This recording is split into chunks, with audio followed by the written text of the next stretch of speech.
Bonjour mesdames et messieurs, merci de me recevoir partout où vous nous suivez, que vous soyez au Congo-Brazzaville ou à l'étranger.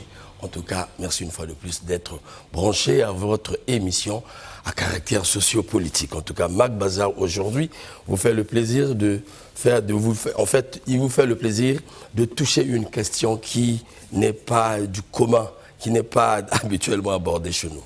La religion, en tout cas l'Église, en tout cas ce service. Pourquoi? Parce que vous n'êtes pas sans savoir que depuis le 20 août 2022, l'Église ou le ministère chrétien du combat spirituel en République du Congo a été suspendu par les autorités de la République du Congo. Voici donc 2 mois et demi que ces croyants ne vaquent plus à leurs occupations spirituelles comme habituellement. Ceci du fait d'une crise vraiment qui traverse profondément ce ministère. Étant donné que l'Église occupe une place de choix, une place où il faut dire vitale dans notre société, nous avons voulu nous interroger sur le pourquoi de cette crise, le comment et où va ce ministère. Et pour ce faire donc, j'ai invité sur ce plateau franchement des responsables de ce ministère qui sont une source sûre, qui pourront nous faire un partage ou encore nous dire toute la vérité de cette crise ou des problèmes qui traversent ce ministère. Question de répondre à vos appels, question de répondre à vos demandes. J'ai reçu pour ce faire M. Joachim Kindara. Il est secrétaire national de ce dit ministère au Congo-Brazzaville. Bonjour, M. Joachim. Bonjour, M. Omik. Il faut dire que ce n'était pas facile pour vous avoir avec tous les programmes que vous avez. En tout cas, vous avez tout à fait raison. Tout le plaisir est à moi. Merci beaucoup. Voilà, Madame Rose Odette Maoukou, vous êtes messagère internationale et vous êtes formatrice à ce ministère du combat spirituel. C'est cela. Respect, madame, formé, c'est pas donné, c'est transformé. Merci beaucoup. Ernest Blanchard-Dimi qui n'est plus à présenter, sa présence ici, simplement parce que Ernest a fouiné là-dedans, dans ce dossier, depuis déjà. Et c'est d'ailleurs lui qui nous a inspirés pour organiser ce plateau. Oui, ce plateau, chers téléspectateurs, tout l'intérêt, c'est parce que le Congolais, il faut le dire, vit de sa quantité. Le Congolais a depuis toujours établi un lien avec Dieu. Connaissons bien l'anthropologie congolaise, les réalités traditionnelles congolaises. Nous connaissons bien là où nous plaçons Dieu dans nos vies. Et Dieu est incarné ici sur terre au Congo par les églises, par les hommes de Dieu. Et lorsqu'une église ferme, un ministère est suspendu, ça pose non seulement un problème social ou sociétal ou juridique, mais il y a aussi un problème vital que certains ne perçoivent pas. Et pour ce faire, soyez disposés à bénéficier vraiment de tous ces éclairages que nous allons vous apporter. Et pour tout commencer, je vais vous dire, c'est un fait. Voilà, je dis ça aux détracteurs de la vérité, c'est un fait. Et nous l'abordons parce que les populations font la demande. Et la presse planche sur les faits. Les faits ne sont pas créés par nous, c'est une vérité que tous vous connaissez. Qui dira le contraire viendra sur ce plateau pour son droit de réponse. C'est la règle. Alors, M. Kindara, Joachim, vous avez écouté comme nous, vous suivez les médias, vous suivez les réseaux sociaux. Chez vous, il y a des problèmes. Alors, avant qu'on aborde cette question de la crise qu'il y a au sein de ce ministère, dites-nous un peu comment ce ministère a été créé. Ce ministère a été créé en République du Congo et en République démocratique du Congo. À la base, il y avait une maman de nationalité de la RDC. Oui. Donc cette maman-là a eu un message de la part de Dieu, une révélation de la part de Dieu. Et ce message-là, c'était le combat spirituel. Dieu lui a donné le message et en même temps, il lui a donné une instruction. Il lui a dit, ce message-là doit commencer à être enseigné en République du Congo et non pas en République démocratique du Congo. Alors cette maman a traversé le fleuve Congo jusqu'en République du Congo où elle a été reçue par un groupe de mamans, parmi lesquels se trouvait Maman Batantou, parmi lesquels se trouvait Maman Okabondo. Donc ce groupe de mamans a reçu cette maman et elle a commencé ses enseignements. Donc elle partait à Kinshasa, elle revenait à Brazzaville pour continuer à renforcer la formation. Lorsqu'elle a constaté que les mamans étaient suffisamment affermies, elle ne venait plus. Elle est restée en République du Congo. en République démocratique du Congo, pardon. Et alors, les maris de ces femmes-là ont constaté que dans leur foyer, la situation avait complètement changé. Les moments qui, chaque fois, c'était la bagarre, étaient devenus des femmes douces, des femmes honorables, des femmes... Ils ont dit non, il y a quelque chose qui se passe. D'où avez-vous reçu ces enseignements-là? Ils disent non, venez avec nous. Les papas ont suivi. Les enfants ont constaté qu'entre papa et maman, ce n'est plus la bagarre, c'est maintenant chéri, chéri, alors les enfants aussi ont suivi. Oui. Donc le groupe a agrandi. Et ils vont constater qu'au niveau de la RDC, Maman Olangi a formé le ministère chrétien de combat spirituel pour mieux canaliser ce message. Alors ce groupe a posé la question à Maman Olangi. Mais nous aussi, nous voulons créer ce genre d'institution parce que nous voulons continuer à perpétuer le message. Voilà. Viens nous aider. Maman Olangi est venue et a aidé donc Brazzaville pour pouvoir mettre en place cette association. Mais je voudrais rappeler que le ministère chrétien du combat spirituel, au départ, le ministère du combat spirituel, en République démocratique du Congo, est régi par les lois et règlements de ce pays-là. Et ce qui a été formé ici en République du Congo est aussi régi par les lois et règlements de la République du Congo, notamment la loi de 1901. Et je répète encore qu'il n'y avait eu, du vivant des parents, aucun accord de collaboration, de coopération, de siège, de partenariat entre ces deux organismes. Du vivant du couple. Là. Du vivant du couple, oui. Donc c'était par respect, c'était par confiance que les chrétiens de la République du Congo travaillaient avec Maman Olangi. Donc après la création de cet organisme-là, suivra la création de la fondation Olangi Wosho, que Papa Olangi a créée à Kinshasa, en RDC. Cette fondation était aussi régie par les lois et règlements de la République démocratique du Congo. Et quelle était la caractéristique de l'association? Cette fondation-là qui avait été créée avait pour objectif la constitution d'un fonds spirituel, moral, matériel et financier pour la création d'organismes et institutions spécialisées concourant au développement de l'être humain. Deuxième objectif, organisation et promotion des 10 organismes et institutions. Troisième, recherche, création et mise en œuvre des moyens et des instruments de soutien au fonctionnement des 10 organismes. Et quatrième objectif, la réalisation des actions humanitaires. Et comme c'est le mimétisme, il peut dire le suivisme, par rapport à ce respect-là, Brazzaville a dit, mais papa, nous aussi nous pouvons créer au Congo-Brazzaville. Et ils ont créé cette fondation au Congo-Brazzaville, régie par la loi de 1901. Voilà. Et ces deux associations, à l'intérieur, se trouvait une coordination nationale. C'est l'organe qui gérait, à l'intervalle des assemblées générales, qui gérait donc ces deux institutions. Ce n'était pas Kinshasa qui gérait, non. C'était la coordination nationale. Le Congo, donc, le Congo était autonome dans la gestion de ces structures. Kinshasa aussi était autonome dans le fonctionnement de leurs structures. Il n'y avait pas sur le plan juridique un pont qui nous liait. Non, en dehors du respect que nous devons à cette dame-là, en dehors de la confiance que nous devons à cette dame-là, qui était même devenue comme une sorte de dévotion.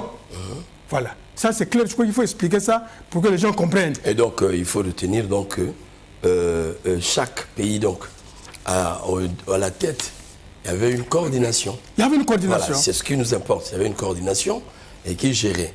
Et ce ministère était autonome. Il y avait une fondation.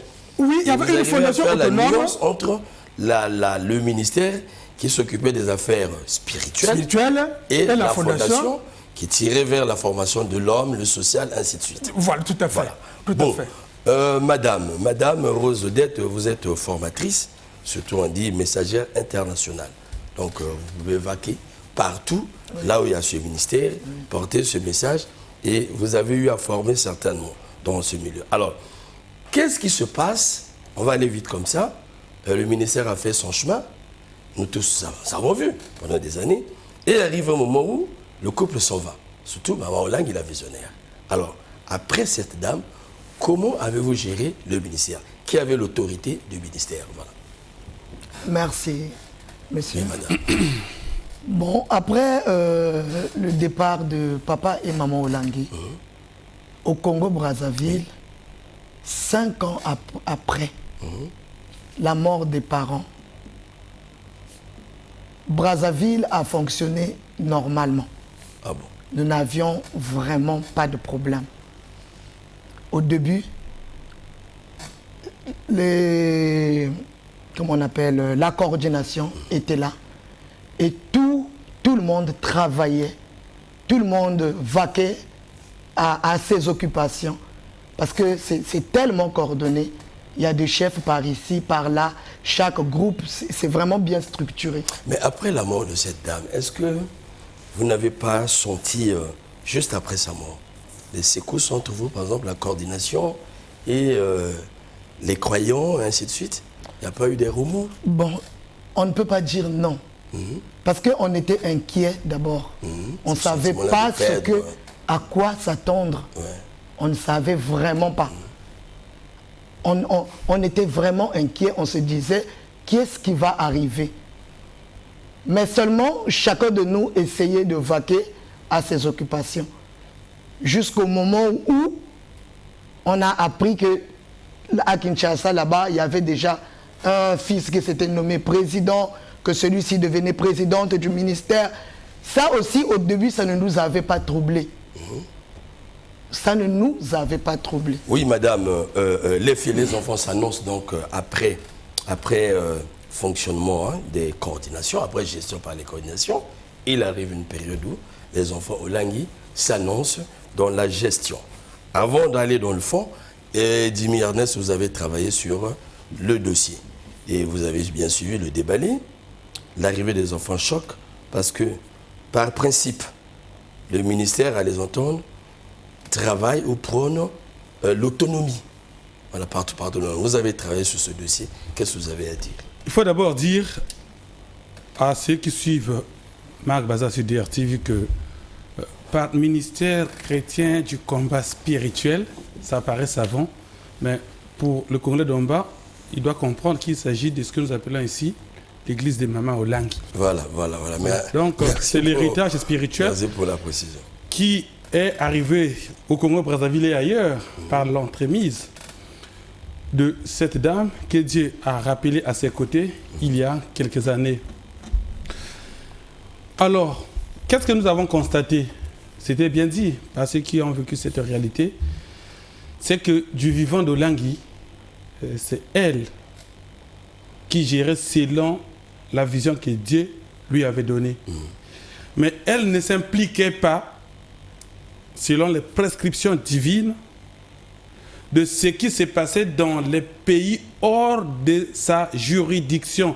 Madame Olangui, maman Olangui, elle-même n'avait juridiction qu'en RDC. Mais par courtoisie, par respect des mesures protocolaires, de la vision. De cette vision, puis c'est elle qui a mené la vision d'abord ici en République du Congo.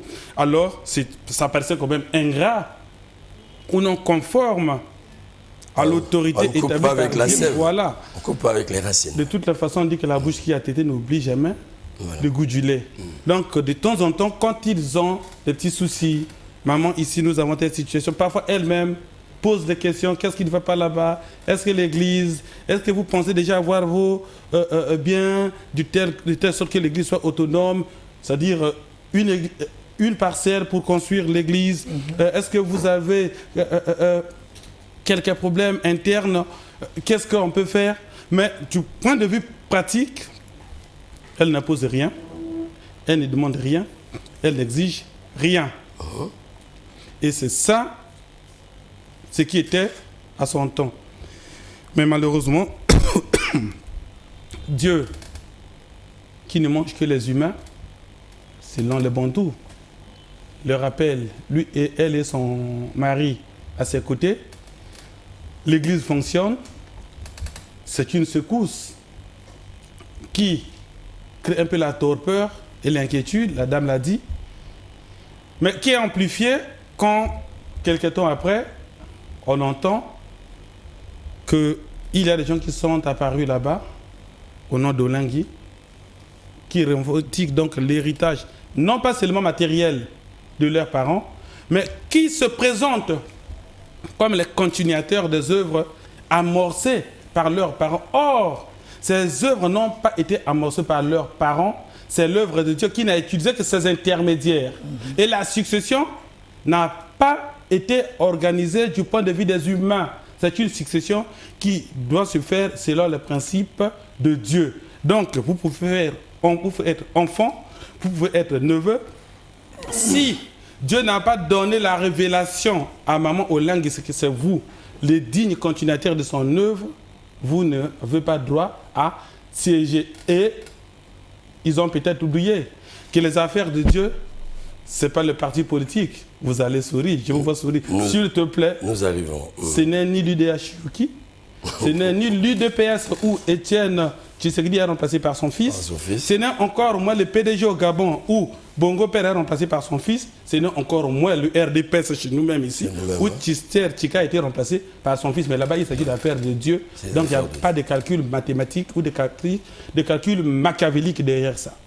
Alors, si nous le disons, c'est parce que la réalité, en tout cas, je pense que la lecture que nous sommes en train de faire va régler beaucoup de problèmes au niveau de certaines églises. Parce qu'effectivement, lorsque nous allons rentrer en profondeur, vous allez constater qu'il y a beaucoup de crises dans nos sociétés du fait de la relève, du fait de l'héritage. Est-ce que, je vous pose la question que vous allez trouver des réponses vous-même, est-ce que dans les affaires de Dieu, on doit parler d'héritage? Si c'est Dieu qui appelle, est-ce que, sans qu'il ne appelle encore, quelqu'un peut se dire héritier? Héritier de quoi réellement? Héritier de quoi? Et qu'est-ce que réellement Dieu donne à quelqu'un pour qu'il mène une mission? Lorsqu'on dit la mission, c'est quoi? Qu'est-ce qu'il donne pour qu'on soit héritier de cette affaire? C'est très complexe à comprendre. Alors, nous parlons avec des preuves. Et nous sommes allés fouiner pour convoquer, paix à son âme, cette dame pour savoir qu'est-ce qu'elle avait pensé de la gestion de cette église, la riche. Nous faisons tout par la foi. Nous faisons tout par la foi. Si moi je fais l'argent, je vais dire au Seigneur, j'ai besoin de l'argent. Tout ce que vous demanderez, moi je le ferai. Parce que nous sommes autonomes. Brazzaville n'envoie pas l'argent ici. Brazzaville travaille pour les sièges. Il faut il faut pas tonga kuna, comme on vient d'acheter les mots Carmel. Il faut pas tonga école na bango. Donc le ministère, ce n'est pas un ministère. Ce n'est pas la vision que nous avons eue. Et puis Dieu nous avait pas dit que le ministère, l'argent, ce n'est pas pour nous. C'est pour son œuvre. Le Seigneur nous avait défendu de prendre l'argent du ministère d'acheter nos maisons. Dieu nous avait dit, il nous achètera. Et c'est vrai, nous avons vu ça. Quand nous avons fait 15 ans, un enfant nous a acheté une maison à Djobour. Un enfant qui est venu pauvre, qui Dieu a béni, il a dit, papa et maman, moi j'ai acheté 10 maisons chez vous, je vous achète la 11e maison. Nous, ce n'est pas l'argent de prendre pour nos besoins, non. Dieu nous avait interdit. Le Seigneur a dit, pour une fois montrer à l'Afrique francophone que je peux bénir quelqu'un, qu'avec qui je joue. Voilà. En tout cas, c'est son commentaire. Cette dame avait laissé merci la presse. C'est pourquoi, je dis, la presse joue un grand rôle. Heureusement qu'elle a laissé ce message. Ce que nous avons pu comprendre, en tout cas, Brazzaville n'envoie pas l'argent avec ça. Simplement, elle vient de confirmer cette autonomie et que chaque entité avait sa caisse, avait ses problèmes qu'il fallait régler, comme a dit Dimi. On devait faire recours à elle en tant que racine, comme dans un arbre, la racine qui devait donner la sève, des orientations, ainsi de suite. Ça, c'est dit d'elle-même. Mais finalement, M. Joachim, lorsqu'on part du début de notre émission, jusque là, quand nous suivons la dame, on a l'impression qu'il n'y a pas de problème. Puisqu'après sa mort, vous avez bien fonctionné, l'église et le ministère étaient bien organisés, il n'y a pas de problème. Alors, lui venait d'anticiper. Qu'y a-t-il qu'il y ait crise et que nous avons suivi tous à travers les réseaux sociaux, nous avons vu les réactions, il faut le dire comme ça, des enfants hollandais. Nous pensions, il faut vous le dire comme ça, on va vous le renvoyer. Nous pensions, et l'opinion pense, que vous êtes des voraces. Supportez, hein, c'est mon plateau. Vous êtes des voraces. Vous êtes chrétiens, vous avez vécu avec cette dame. Comment expliquer qu'après son départ, vous n'acceptez pas léguer la chose à ces enfants qui apparaissent comme des ayants droit? Ils le disent d'ailleurs parce qu'ils portent le nom Olangui. C'est Olangui. Quand je dis là, c'est Joachim Kindara, ce n'est pas Joachim Olangui. Voilà.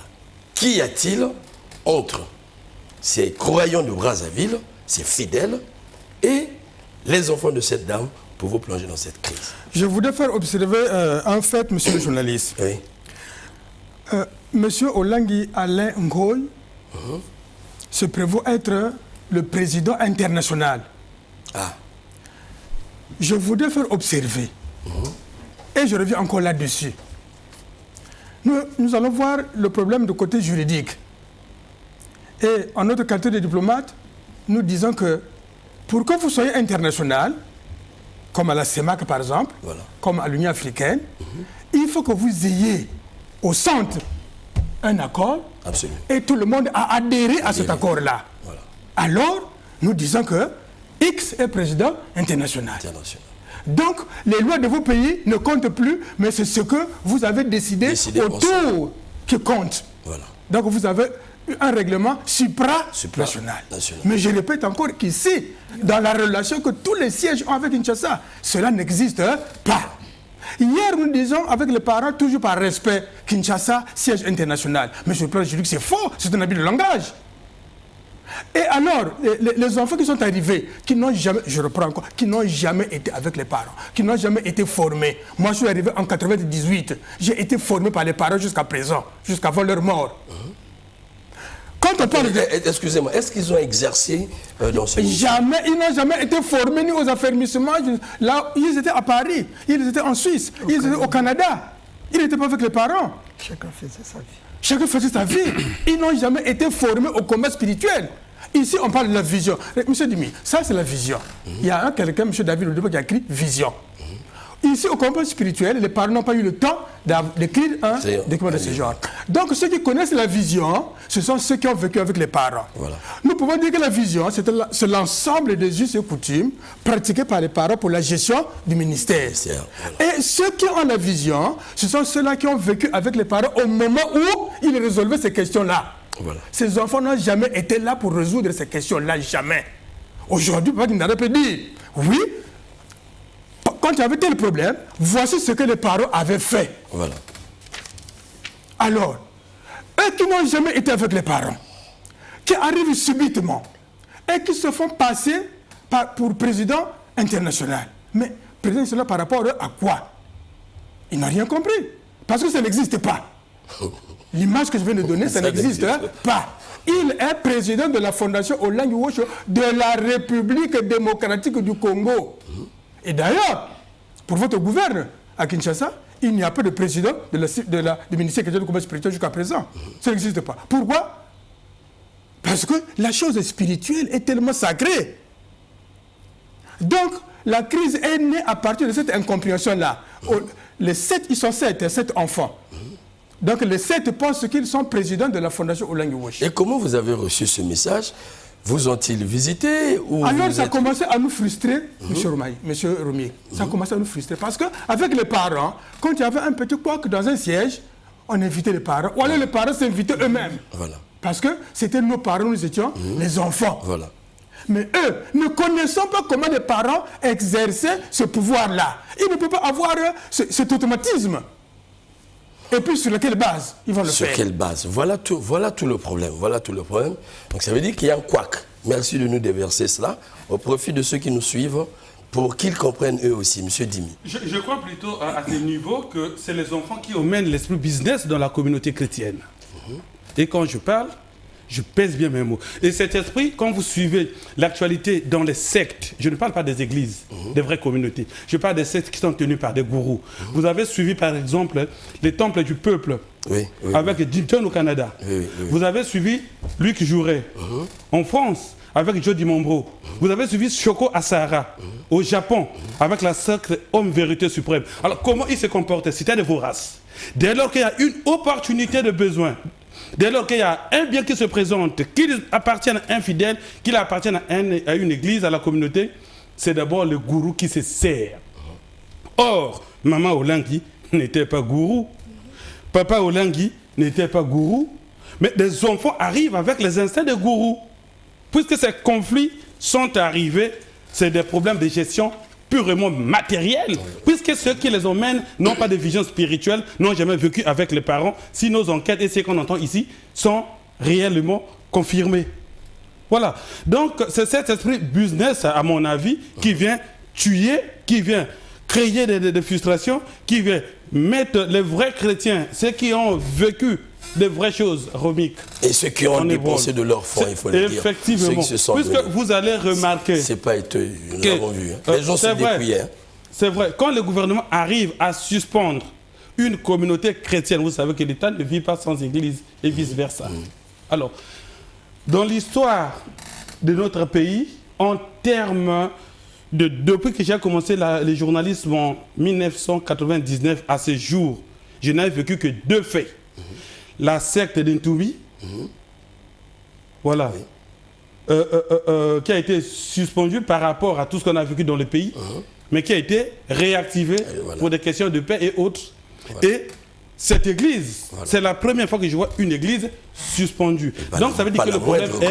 Voilà, là, vous avez des responsables. Le problème est grave et je parie à Dieu que si Maman Olang était encore en vie, ces problèmes n'existeraient pas. C'est parce que les enfants ont vu l'argent, c'est parce que les enfants ont calculé le nombre d'adeptes, c'est parce que les enfants ont vu les cotisants.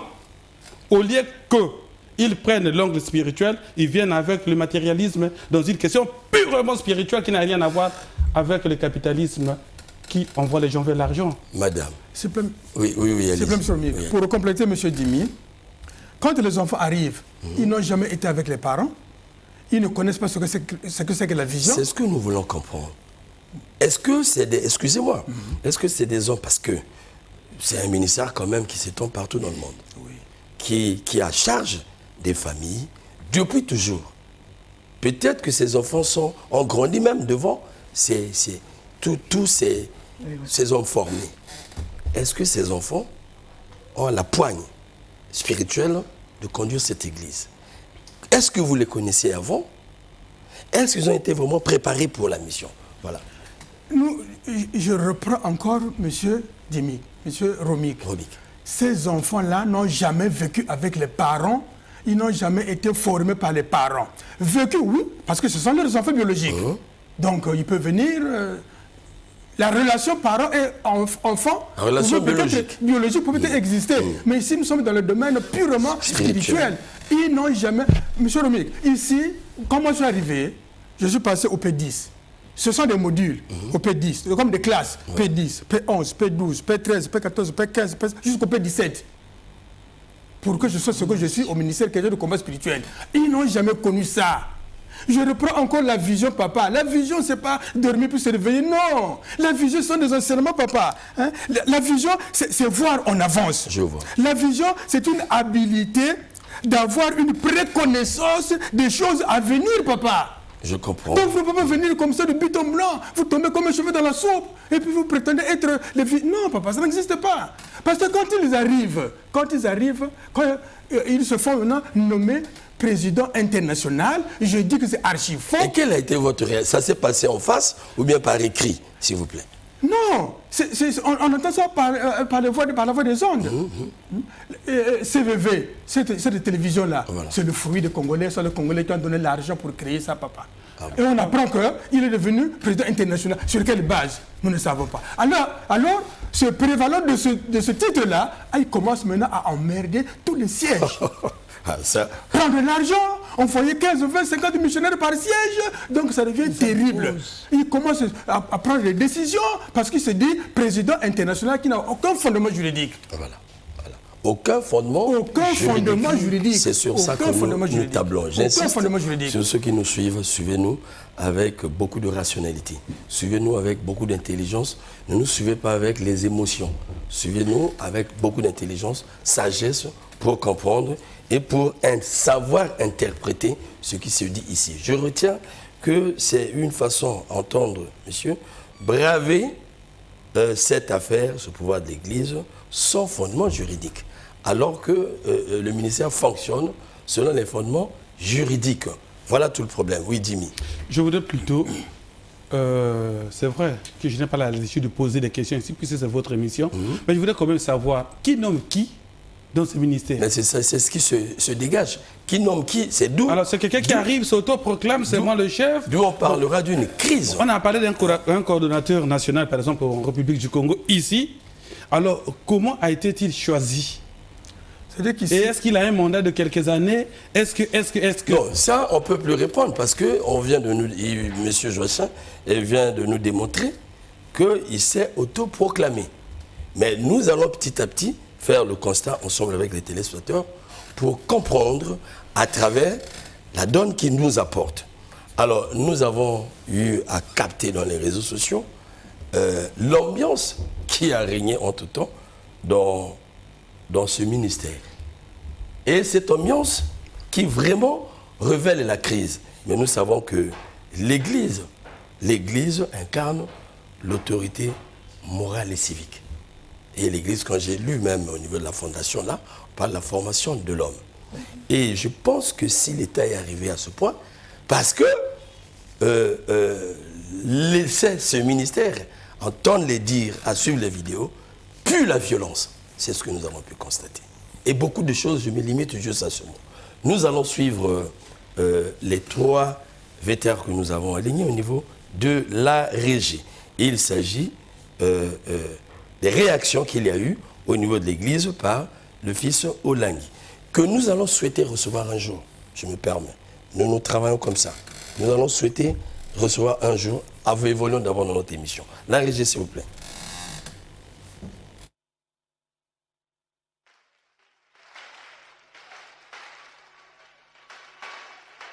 Alors, Papa Nongo, on ne nous prendra pas en otage. S'il y a des militaires qui viennent ici, toi tu es général, tu nous amènes aussi des militaires ici. Je te donne cette autorité-là.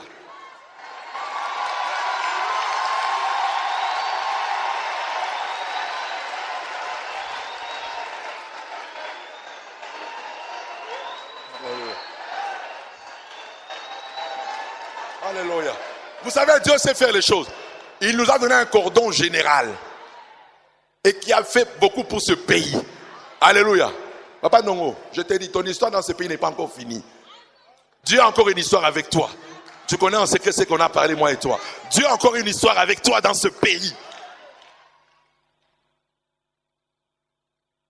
Alors, on ne nous prend pas en otage. Les généraux sont là. On a des généraux qui sont avec nous. S'il faut venir avec les militaires, on viendra avec les militaires ici aussi. Et puis... Alléluia. Nous demandons instamment au chef de la sécurité de réunir ces éléments afin de bouter dehors Papa Marciano. J'ai dit instamment. Je crois qu'on s'entend. Instamment. Papa Marciano doit sortir de cette cabane parce qu'il est mis en prière depuis des mois. Et je demande à la sécurité de ce ministère de jouer son rôle. Parce qu'il ne s'agit pas seulement que vous mettiez devant nous, il s'agit maintenant de régler des problèmes de sécurité. Cela est dit au nom de Jésus. Bien-aimés, nous allons... Amen. Moi je répète, Maman Alpha, si tes frères là-bas avaient été brisés avant la bénédiction qu'ils ont reçue, mais nous n'aurons pas rendu la monnaie de singe aujourd'hui.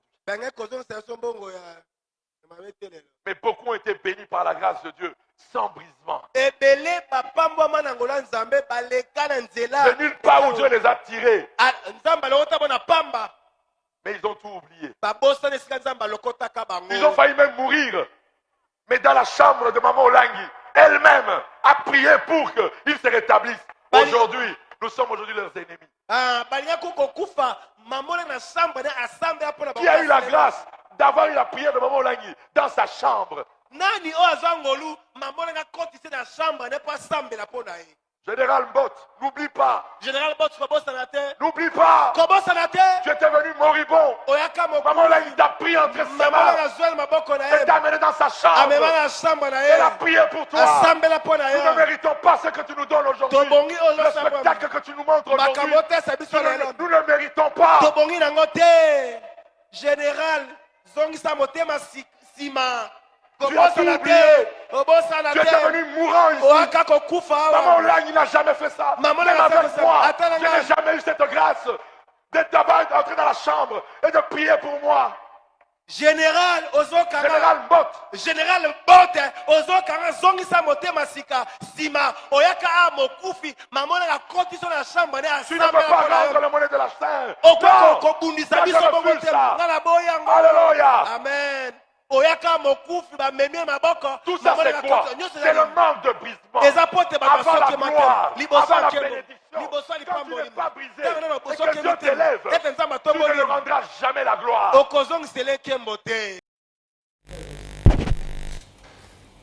Franchement, permettez-moi. Franchement, vous avez tous suivi. Nous avons intérêt à faire ce travail. Parce que je pense que je ne suis pas juge, en tout cas, des affaires de Dieu. Et quand ça se présente comme ça dans les réseaux sociaux, ça touche la sensibilité de tout le monde. Et de tous ceux qui suivent, connaissant bien le rôle de l'Église dans une société. Mais d'ailleurs, il faut dire que peut-être que ceux qui vous parlent de grâce, sinon, c'est des messages, c'est incroyable. Incroyable. Et ça, chers téléspectateurs, c'est pour vous faire comprendre le niveau de la crise. Madame, c'est sans commentaire, c'est à vous de nous dire. Comment vous analysez cela? Ça se passe chez vous. Voilà, vous maltraitez. Voilà qu'on cite même les noms des grands responsables de ce pays. Je ne sais pas. Bon, c'est à vous de dire. Merci beaucoup, Monsieur Dimi. Monsieur Romy. Monsieur Romy, merci. Je vais d'abord parler de moi. Allez-y. Moi, je suis arrivé dans ce ministère en fin 93. J'avais 22 ans. Au ministère chrétien du combat spirituel. En ce temps-là, ce n'était pas le ministère chrétien du combat spirituel. Alors, maman Olangi venait en ce temps-là. Et mon témoignage, ce que Dieu a fait dans ma vie, a fait comme on me présente chez maman Olangi. Et cette femme m'a adopté comme sa fille. J'ai servi son Dieu jusqu'à aujourd'hui. J'ai étudié, Monsieur Romy, mais je n'ai jamais utilisé mes diplômes. Je sers Dieu jusqu'à aujourd'hui. Ce n'est ni pour de l'argent, ni pour une gloire quelconque. Je me suis donné à Dieu vu ce qu'il a fait dans ma vie. Et par là, alors, depuis que nous étions avec les parents, j'ai dormi dans la chambre de maman Olangi. Elle m'a fait dormir dans sa chambre. Les parents ne réglaient jamais les problèmes comme ça se passe maintenant. Les parents étaient conciliants. Tout problème se réglait en réunion, pas au podium, pas devant tout le peuple de Dieu. Ah oui. Qu'est-ce qui a fait qu'on en arrive là? Voilà. Effectivement, qu'est-ce qui a fait que vous arrivez là? Pour moi, au début, je peux dire que j'étais simple observatrice. Moi aussi, je ne comprenais pas bien. Mais après analyse, je trouve que c'est un problème juste de jalousie, de rancune, de haine. Qu'est-ce qui s'est passé? Quand les enfants sont venus prendre la commande du ministère, ils ont chassé tous ceux qui travaillaient avec les parents. Et ils ont nommé leurs personnes qu'ils trouvaient favorables à eux.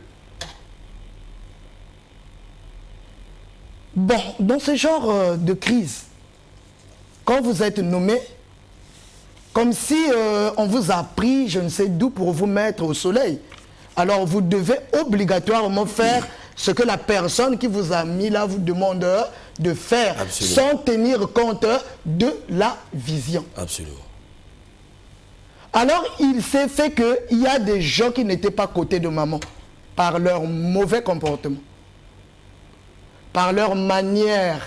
Parce qu'un chrétien combattant, un vrai chrétien combattant, doit être affermi, stable, inébranlable.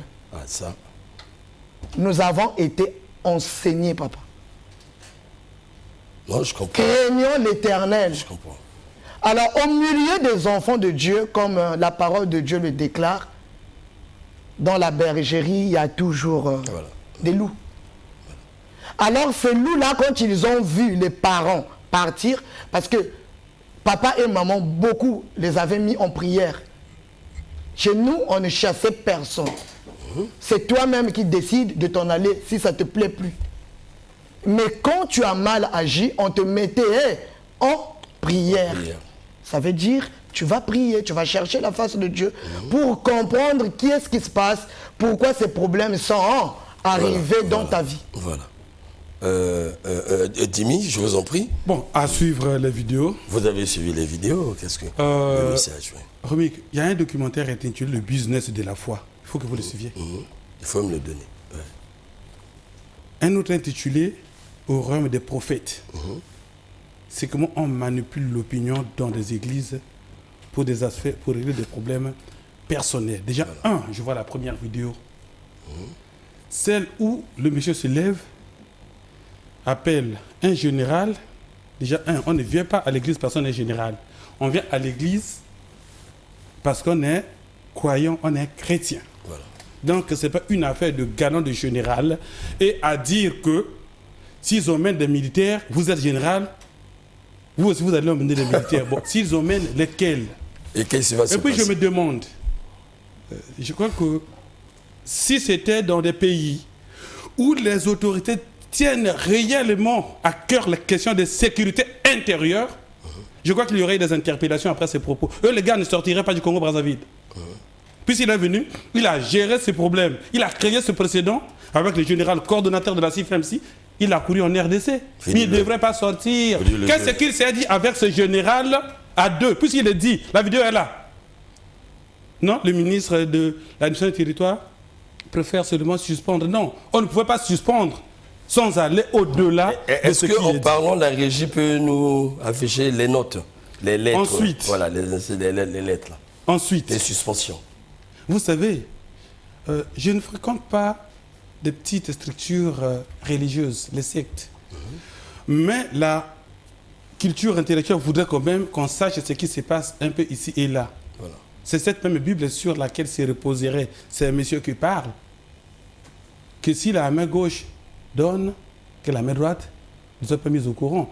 Alors, vous croyez qu'au temps de Langi Wosho, la maman, qui accomplit une œuvre pour la gloire de Dieu, quelqu'un qui est venu, soit-il malade, alors guéri, qui retrouve la bonne santé grâce aux prières et à la vision qu'elle a eue de Dieu, ça devient l'objet d'un chantage. On appelle ça des chantages. Il faut laisser ça à la politique. Et je doute qu'il s'agit de l'onction de Dieu qui parle en ce monsieur. Je crois plutôt qu'il s'agit de l'esprit que je dis du business de la foi, c'est-à-dire utiliser la croyance comme disait Wemba. Donc utiliser juste la face de Jésus pour primer, pour prendre ce qui appartient à autrui, pour accaparer le bien. Et ce comportement, je ne veux pas être xénophobe, mais on peut savoir dans la communauté d'où il peut arriver. D'où il peut arriver, en tout cas, voilà les noms qui s'affichent. Je vois là M. Joachim Kindara qui est avec nous ici. Je vois M. Ignace Talian, ainsi de suite, ainsi de suite. Je vois en 5e position Paul Mbott qu'on vient de citer. Voilà, ainsi de suite et les autres. Et puis il y a une suite de la liste. Voilà, il y a une suite de la liste de la régie. Alors, c'est dire que les listes que vous voyez, c'est des gens excommuniés. Aujourd'hui, donc, les anciens fidèles qui étaient là, et quand les enfants arrivent, ils pensent qu'il faut les excommunier pour mieux continuer. Alors, le temps va peut-être nous faire défaut, mais nous allons aussi. Alors, chers téléspectateurs, quand nous soit dit, j'ai rappelé le rôle de l'Église dans notre société. Et souvent, nous sommes ceux-là qui tenons le langage, nous la presse, encore aux dirigeants de ce pays, aux membres du gouvernement, ou encore aux décideurs, quand il est question, par exemple, de vouloir fermer les églises au Congo, je le dis ouvertement. Et quand ça se dit, ça grince. Nous avons vu pendant le Covid. On a vu, il y a la tendance. Et puis, sur le domaine spirituel, c'est curieux. Mais le croyant est souvent averti vis-à-vis de la société. Qui vous dit que les églises sont la bienvenue sur terre? Qui vous dit que les affaires de Dieu sont la bienvenue? Il y a toujours ce combat qui est là. Mais voir un serviteur de Dieu raisonner de la sorte, je vous dis... Il faut d'abord demander s'il est réellement serviteur de Dieu. Non, là, il faut que je sorte de moi parce que nous avons un rôle moralisateur. Citer Mbott, je ne dirais pas que je vais jouer à cet amalgame. Mbott, c'est un monsieur qui est public et qui est connu, c'est un grand responsable. Vous êtes dans vos services chrétiens, mais citer un officier comme ça, et quelque part, il y a des choses, permettez-moi, que je n'ai pas envie de diffuser. Je suis tombé sur une voie qui minimise les galons militaires. Voilà. Je le dis parce que la presse est un quatrième pouvoir. Il faut qu'on tire l'attention. Nous avons l'impression que lorsqu'on a une mission spirituelle, on peut monter au-dessus de l'autorité de l'État. Et Jimmy l'a relevé ici. On dit, si on emmène les généraux, nous emmènerons les nôtres. Mais finalement, on a l'impression que les serviteurs de Dieu, entre parenthèses, ne voient plus l'intérêt des chrétiens. Ouais. Ils ne savent plus pourquoi les gens viennent à l'église. Mais qui vient, il est malade. Qui vient parce qu'il est frustré. Qui vient parce qu'il a perdu sa femme. On vient à la rencontre de Dieu pour régler certains problèmes qui échappent à l'argent, qui échappent à la médecine, qui échappent ainsi de suite. Mais lorsqu'on voit de tels raisonnements, quelle invite on fait au pouvoir public, s'il vous plaît? Quelle invite on fait? Franchement, je vous le dis, ça me scandalise. Hein. Ça me scandalise parce que chacun de nous connaît son obédience, mais ça scandalise. Et donc nous tirons l'attention des hommes de Dieu à propos. C'est vous qui enseignez ce peuple, c'est vous qui nous enseignez, mais de grâce, respect à l'État, s'il vous plaît. Et puis, je voudrais relever un aspect. C'est que vous voyez, alors, un président d'une commission qui s'autoproclame, soit-il continue à dire, ou bien qui s'autoproclame président d'une fondation de la RDC, va écrire des lettres qu'il envoie au président du Congo pour des situations qui se passent dans cette église. Vous trouvez ça normal? Presque à toutes les institutions, ils ont y écrit. C'est pas normal. Voilà. Et je crois aussi, il faut que nos autorités comprennent qu'il faut qu'elles aient le temps d'envoyer leurs personnages, leurs personnes, les personnes de sécurité au sein des églises pour comprendre ce qu'il se passe, parce que c'est aussi de cette façon que les mauvaises graines poussent dans des églises pour créer des problèmes qui vont être difficiles à résoudre dans la société. Je vous ai parlé de la situation de Shoko Asara au Japon, qui est passée jusqu'au stade de fabrication de gaz toxiques. Parce que le pouvoir japonais ne se mêlait pas de ces questions du point de vue interne. Nous avons eu le problème du siège de Wako, où des gens ont fait face à l'État armé, et l'État américain était obligé d'utiliser les grands moyens. Ouais. Tout le monde est mort, brûlé dans la maison. Donc, il est question ici de survie et de sûreté nationale. Le gouvernement, le pouvoir public doivent ouvrir l'œil. Et puis, qui doit parler à l'Église? Qui doit dire quoi? D'abord, le message qui est véhiculé. Est-ce qu'en minimisant les galons de Paul Mbott, en parlant de ce qu'ils ont vécu à l'église comme bénédiction... Paul Mbott n'a pas de galons, c'est les galons de la République. Effectivement, ouais. Voilà. Alors, ils ont résolu quel problème? Voilà pourquoi j'ai dit, c'est une affaire personnelle ou personnalisée qui n'a rien à voir avec... Parce que l'église, dit-on, les chrétiens qui nous suivent, ça prépare les gens à l'enlèvement, aller au paradis, tout ça. Bon, qu'est-ce qu'il y a de paradis, de préparation au paradis là? Ça, c'est le business dans sa forme la plus sauvage. Et il faut le dire, Romik. Bon, en tout cas, nous créons, je vais vous donner la parole. En tout cas, il faut rappeler que la liste, pour ceux qui en ont besoin, pourront nous appeler. Nous avons ciblé là-dedans 2 autres personnalités de la République. C'est ce qui frustre les Congolais. Je vous le dis clairement. Moi, je le dis en connaissance de cause. J'ai été trop appelé. Il faut que tu tiennes un débat, c'est pourquoi moi je vous ai convoqué. Je vous l'ai dit ouvertement. Je vous ai convoqué à partir de cela. Dans l'église, vous avez des chrétiens. Quand ils sont chez vous, ce sont vos enfants. Mais quand ils sont au PCT, c'est des membres du PCT. Quand ils sont à Yuki, c'est des membres de Yuki. C'est les mêmes Congolais. Hein? Quand ils sont dehors, c'est des citoyens. Mais à chaque entité où ils vont, il faut une certaine considération. Parce qu'on ne sait pas qui est dans l'église. On ne veut pas mettre aussi l'État au-dessus de l'église, mais il y a quand même des choses qu'on dit qui ne choquent pas. Pour ne pas donner la possibilité à l'État de priver, ça peut se faire, de priver les Congolais de l'entreprise spirituelle. Et j'insiste, je connais la valeur de la spiritualité ou bien de Dieu, l'agir de Dieu dans la vie d'un être humain. Mon Dieu, c'est comme si on ne connaît pas nos traditions, on ne connaît pas notre anthropologie. Nous avons des phénomènes qui trouvent raison qu'à l'église. Mais lorsqu'on voit de telles personnes, en fait, ça c'est mal pas commis contre l'État congolais, mais contre les sujets qui cherchent Dieu. Et comme ça, Dieu devient blâmable, je l'ai toujours dit, à travers de tels comportements. J'insiste parce qu'il n'est pas le premier. Les gens braves commencent à braver l'autorité. Quelqu'un se lève le matin, bon, j'appelle le chef de l'État à la prière demain parce que je vais délivrer le Congo. Je demande les membres du gouvernement de venir. Mais non, mais ça c'est pas notre culture, hein. Ça je me permets de le dire. C'est notre rôle de moraliser. Et lorsque nous lançons à moraliser, là on voit plus que c'est un homme de Dieu, s'il vous plaît. Parce que je pense que ça devait incarner la morale. Et puis c'est des pères de famille quand même. On ne cite pas les noms des gens. Bruno, toi, tu es un ministre en fonction, s'il vous plaît, du gouvernement. Et que dira son patron du gouvernement? Mais heureusement pour vous, permettez-moi, Parce que le couple Lang était très proche de ces... Ils ont travaillé pour l'édification de ces responsables. Et je crois que le couple présidentiel n'est pas étranger de ce couple. Permettez-moi de le dire. Ils connaissent bien ce ministère. Peut-être. Mais sinon, si c'était d'autres églises, moi je pense que la sentence sera plus dure que ça. Et c'est parce qu'on connaît le rôle de Dieu dans notre société. Chaque fois, la politique fait recours à Dieu. Souvenez-vous de la conférence nationale. Voyez-vous. Donc, c'est des choses blâmables. On doit les blâmer. On doit les blâmer. C'est pas ça parce que d'autres églises peuvent prendre le coup aussi facilement pour des tels. C'est comme disait Dimi. En tout cas, permettez-moi, chers téléspectateurs, parce que là, nous réparons quelque chose. On se le permet. On n'a pas besoin d'avoir le Saint-Esprit pour le faire. Il s'agit d'une question de société. Alors, on va nous dire, oui, ils ont agi de la sorte. Mais nous convoquons Mme Olangi. Nous devons la convoquer. Nous travaillons avec des preuves. Nous sommes allés fouiller. Qu'est-ce que cette dame elle-même avait dit de la succession? Parce que, vous qui nous suivez, doivent vous dire, mais oui, mais ils ont raison de faire. Parce que, comme on entend de la rue, ces gens-là veulent ravir leur ministère. Mais est-ce que Mme Olangi, de son vivant, n'avait pas parlé de la succession après elle, qui devait gérer l'Église?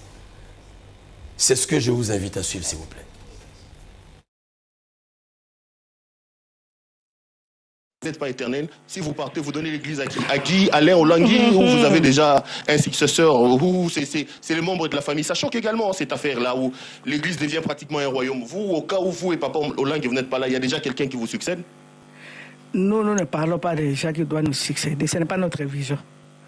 Nous avons donné un message aux disciples et messagères. Comme nous travaillons là-bas, nous avons formé les gens pour travailler pour le Seigneur. Ce n'est pas Guy qui est à Lagos représentant, ce n'est pas Guy qui est au Ghana représentant, ce n'est pas Alain qui est représentant à Johannesburg. Nous avons formé des gens qui ont accepté de travailler pour Jésus. Nous allons voir après la mort qui sera capable de nous remplacer. Si Guy aussi est parmi les disciples qui vont travailler, ils vont travailler avec tout le monde. Nous, ce n'est pas une église, nous sommes un ministère où nous avons au travail. Il y en a qui sont en Australie qui travaillent pour le Seigneur. Il y en a qui sont aux États-Unis qui travaillent pour le Seigneur. Maintenant, ils seront des nombres. Mais ils vont travailler avec qui? Mais s'ils ne seront pas des nombres, ils vont rester comme eux, ils sont. Ici, maintenant, là où nous sommes vivants, chacun fait son choix. Tu as vu quelqu'un, quand tu prends quelqu'un, un enfant qui est là-bas, quelqu'un est licencié. Il dit, maman, je vais servir ton Dieu, le Dieu qui a restauré mes parents. Ça me choque. Moi, j'ai une petite fille là-bas. Sa maman n'a rien.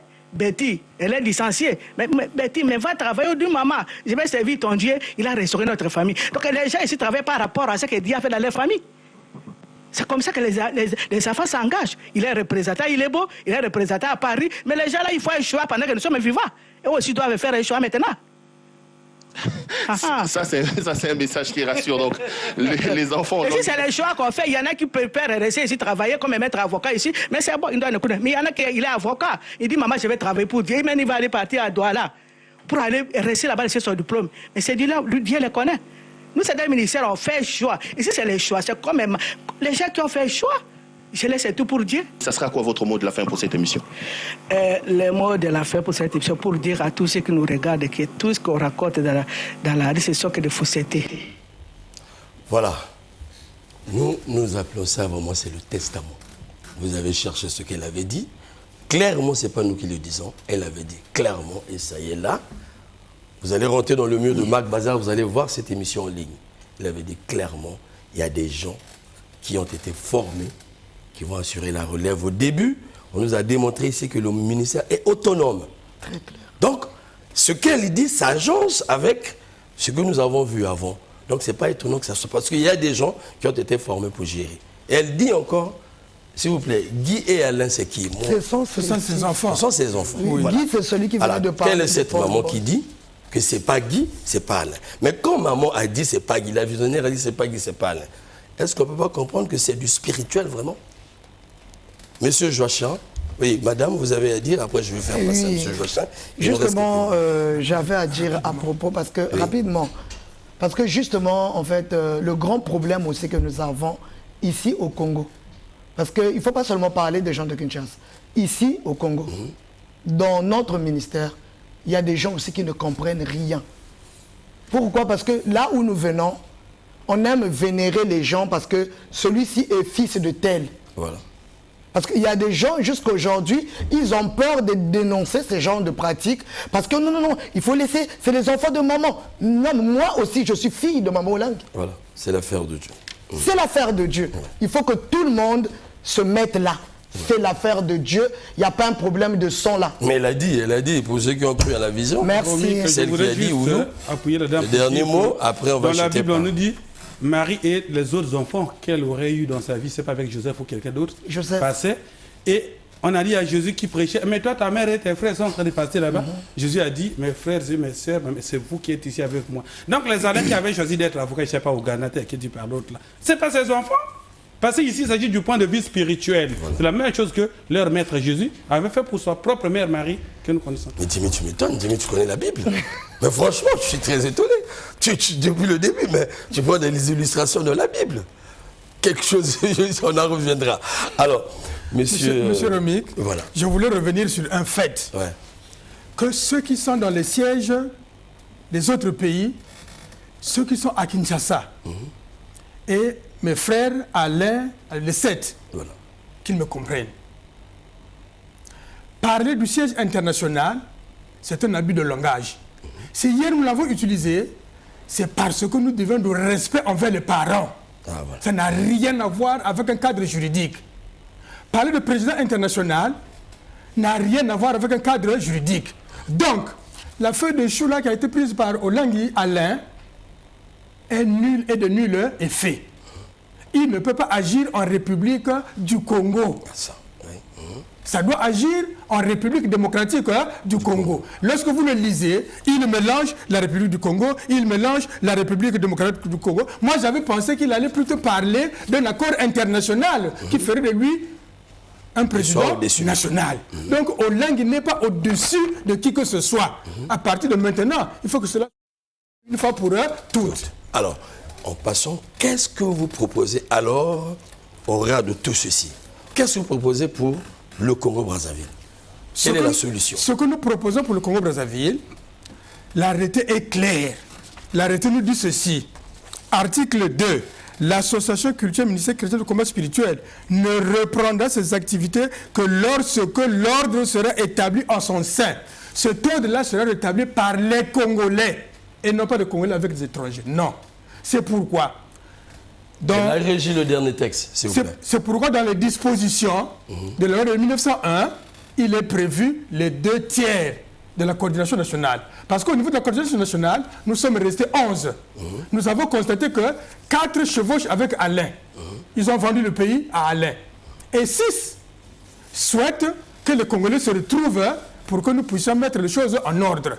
Donc les 2/3 vont convoquer à partir du 10. Le 10. Le 10, les assises nationales. Le 10 novembre. Le 10 novembre, là. Okay. Où tous les Congolais, parce que suspension sur toute l'étendue. Donc tous les Congolais, du nord au sud, partout où se trouve le ministère du combat spirituel, tous les Congolais seront ici à Brazzaville. Et pendant 10 jours, nous allons laver le linge sale en famille pour trouver une issue de sortie qui permettra au gouvernement de pouvoir certainement rouvrir nos activités. Nous n'avons pas besoin de Kinshasa pour le faire. Je reprends encore. Nous n'avons pas besoin de Kinshasa pour le faire. La coordination nationale, les 2/3 sont capables de convoquer les assises. Ça là, ça n'a rien à voir avec le Congo. Ça n'a rien à voir avec le Congo. Que nos autorités, considèrent cela comme nul et de nul effet. Merci beaucoup. Et quand vous avez dit ça, en tout cas, nous avons conclu notre émission. Mesdames et messieurs, merci de nous avoir suivis. En tout cas, il était question de finir notre regard dans cette question aussi complexe. J'ose croire qu'avec la recherche que nous avons eu à faire, avec les échanges que nous avons eu à faire, avec les intéressés, surtout pas avec la rue, avec l'accompagnement de Jimmy qui a travaillé sur le dossier, vraiment, la lumière a été faite. Et le message venait d'être lancé aux autorités. Je retiens une chose, le ministère de Brazzaville est autonome. Deuxièmement, il n'existe pas un patron international pour ce ministère. Chaque pays est autonome et sa réglementation et tout son bagage juridique de sa gestion. Et à côté, Mme Olang vient de le démontrer, que les responsables de ces entités, après sa mort, ne sont autres que les structures dirigeantes de ces ministères dans chaque pays. Et quand nous avons compris ça, je pense qu'il il n'y a même plus de débat. Et donc, reste à sécuriser, surtout, ces croyants, parce qu'il peut y arriver des actes de violence, je le dis ouvertement. Et à toutes les églises, nous demandons vraiment du respect à l'autorité de l'État. Qui ne respecte pas l'autorité d'État pêche. Qui ne respecte pas l'autorité d'État prouve qu'il n'est pas du côté de Dieu, parce que c'est encore Dieu qui établit ces autorités, qui sont en même temps vos adeptes, qui sont vos enfants. Donc, le mariage Église-État s'impose du fait de la vie de l'homme sur terre et dans nos sociétés. J'avais reçu donc sur ce plateau M. Kindara Joachim, secrétaire national du ministère chrétien combat spirituel en République du Congo, et Mme Rosodette Maoukou, elle est messagère internationale, elle vient de le prouver, formatrice au sein de ce ministère, et mon cher ami Ernest Blanchard-Dimy, qui nous accompagne toujours dans des grands dossiers, qui vient de nous démontrer qu'il n'est pas étranger de la Bible. Au revoir chez vous, à la prochaine fois. Merci. Que Dieu vous bénisse.